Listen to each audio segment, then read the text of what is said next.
पहले genetically modified food आया, फिर ट्रायल्स हुए जेनेटिकली मॉडिफाइड एनिमल्स पर, और उसके बाद अब तैयारी चल रही है जेनेटिकली मॉडिफाइड ह्यूमन बीइंग्स की। मैं पहले ही बात कर चुका हूं कि किस तरीके से आने वाले समय में कैसे जो बच्चे पैदा होंगे वो आर्टिफिशियली वूम में होंगे, लैब में बच्चे पैदा होंगे, और उसको किस तरीके से अंजाम दिया जाएगा, किस तरीके से वो होंगे, उस पर डिटेल में मैंने बात की थी। और जो मुझे लगता है ये विकास के नाम पर, साइंस के नाम पर डेवलपमेंट तो चल रहा है, लेकिन एक कंट्रोल होगा कि आप बच्चे कब पैदा करेंगे, कैसे पैदा करेंगे। उसके बाद अब एक और चीज ऐड होने जा रही है, वो है कि किस तरीके के बच्चे पैदा किए जाएंगे। मतलब अगर आप चाहते हैं कि आपके बच्चे का रंग गोरा हो, उसकी हाइट 6 फुट हो, वो पतला हो, मोटा हो, कैसा हो, उसकी नाक सलमान खान जैसी हो, उसकी हाइट ऋतिक रोशन जैसी हो, सुनने में बड़ा अच्छा लगता है। लेकिन जब हम इसके एक दूसरे एस्पेक्ट पर, या मैं कहूं एक सही एस्पेक्ट पर नजर डालते हैं, तो मुझे लगता है कि इससे भयानक चीज शायद ही कोई हो सकती है। एक बार बात कर लेते हैं।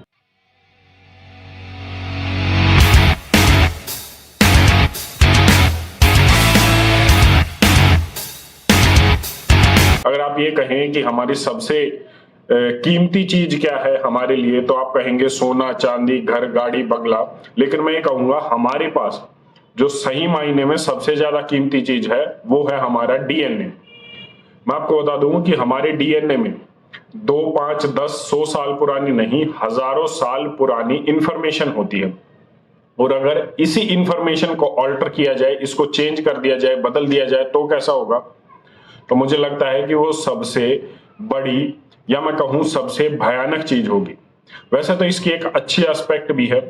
आजकल जेनेटिकली जो है डिजीजेज, जेनेटिकल डिसऑर्डर काफी सुनाई देते हमें, जैसे HIV होता है, सिकल सेल अनीमिया होता है। इस तरीके की जो बीमारियां हैं वो जेनेटिक डिसऑर्डर हो सकते हैं, मतलब माँ बाप में है तो बच्चे में आएंगे ही आएंगे।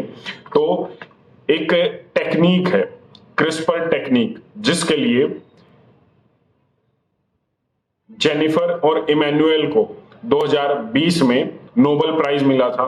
इस टेक्निक में है क्या, आपके डीएनए में किसी भी स्ट्रेन में उस फॉल्टी डीएनए के पोर्शन को हटाकर उसमें एक सही डीएनए लगाना, सही मतलब एक हेल्दी डीएनए का पार्ट लगाना, ये क्रिस्पर टेक्निक में है। ये मैंने आम भाषा में बड़े 2 लाइन में आपको समझा दिया।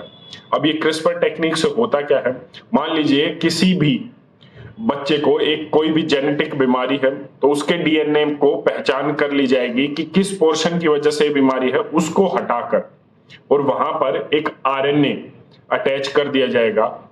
अब इससे होगा क्या, सुनने में बड़ा अच्छा लगेगा कि वो बीमारी अब आगे नहीं होगी।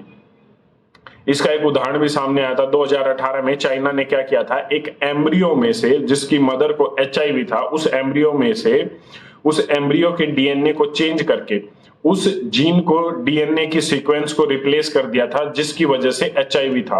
तो अब ये एम्ब्रियो हुआ क्या, जब ये बच्चा हुआ तो उसको HIV नहीं था। यहां तक ठीक है, यहां तक अच्छा है। लेकिन अब इस बात तक कौन सीमित रखेगा कि ये सिर्फ बीमारी में ही इस्तेमाल किया जाएगा? जेनेटिकली जो बीमारियां होती हैं सिर्फ उन तक ही इसका ट्रायल रखा जाएगा? वैसे तो अब आने वाले समय में ये होने वाला है कि इस टेक्निक को बड़े बड़े लोग इस्तेमाल करने वाले हैं। जैसा मैंने बताया कि उनके बच्चे कैसे होंगे, डीएनए सीक्वेंस को चेंज किया जाएगा, हाइट कितनी होगी, आंखें किस रंग की होंगी, बाल किस रंग के होंगे, गोरा होगा, काला होगा, इस तरीके की। और ये सीधे तौर पर प्रकृति के साथ छेड़छाड़ है, भगवान की जो सृष्टि है उसके साथ छेड़छाड़ है, और ये होने वाली है। और जब उसके साथ छेड़छाड़ होगी तो आने वाले समय में आपको म्यूटेशंस दिखेंगी। अभी तक किसी को नहीं पता है कि इसके कारण जो म्यूटेशन होंगी उनका असर क्या होगा।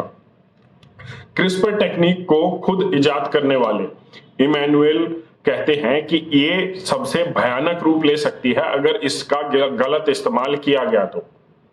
आप इससे जायंट भी पैदा कर सकते हैं, आप इससे हाईली इंटेलेक्चुअल भी पैदा करते हैं।